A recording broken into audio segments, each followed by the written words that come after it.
Tonight, we honor Al Smith, a son of immigrant parents, the governor of a northeastern industrial state, defeated for re-election for governor after his first term, later re-elected.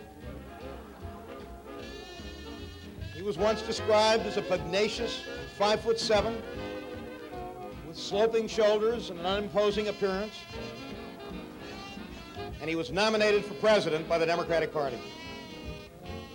And when he ran against Herbert Hoover in 1928, they even called him a liberal.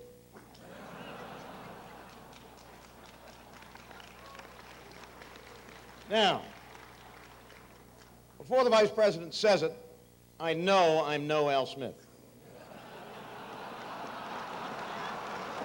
It was Cardinal Spellman's dinner, of course. It started in his time and at his instigation.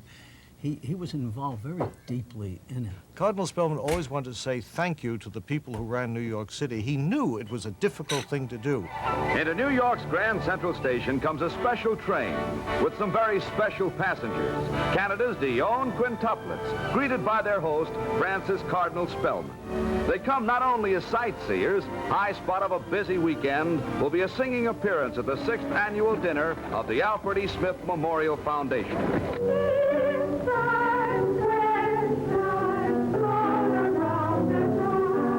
As you may know, this dinner is named after my great-grandfather. Inaugurated by the late Cardinal Spellman, it's always been recognized as a completely non-political dinner. May God forgive me. I have to admit that being here tonight's been a dream of mine for a long time. Of course, in my dreams, it was a presidential election year, and I was one of the two nominees who traditionally appear. Governor Cuomo told me the same thing.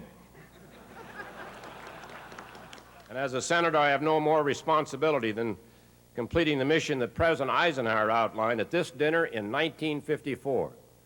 Think about it, almost 40 years ago, Eisenhower said from this podium, "We cannot rest content knowing that modern health services are beyond the financial or physical reach of many millions of our fellow citizens." It was in 1960 when John Kennedy was running against Nixon. And I suppose that was the biggest dinner that we ever had.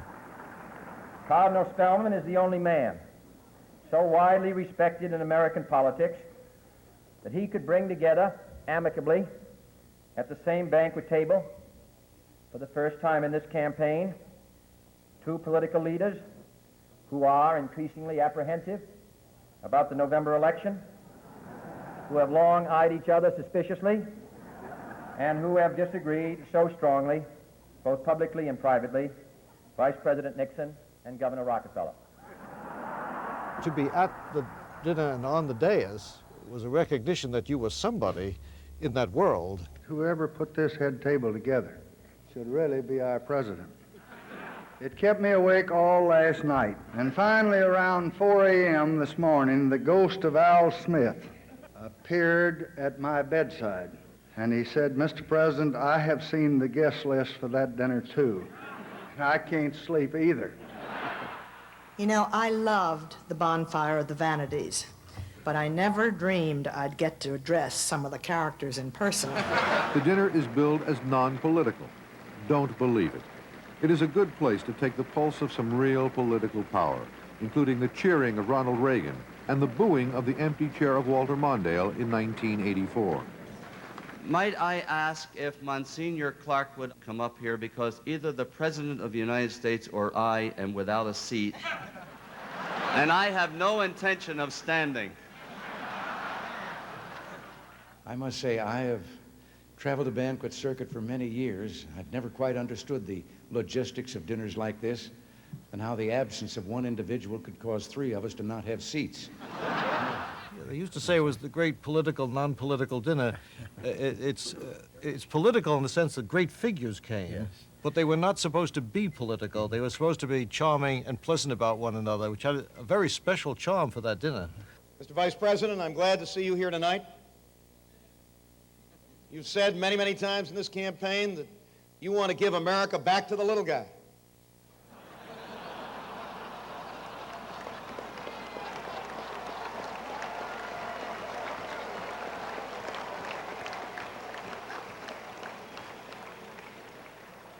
Mr. Vice President, I am that man.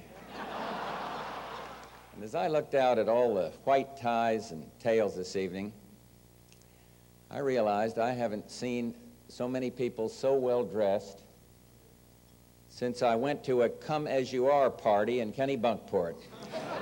The nominees come from different parties, but the residual impression is of goodwill. And no matter who wins, the country will be united behind the winner. And I think that's the spirit of the dinner, that the nation is unified.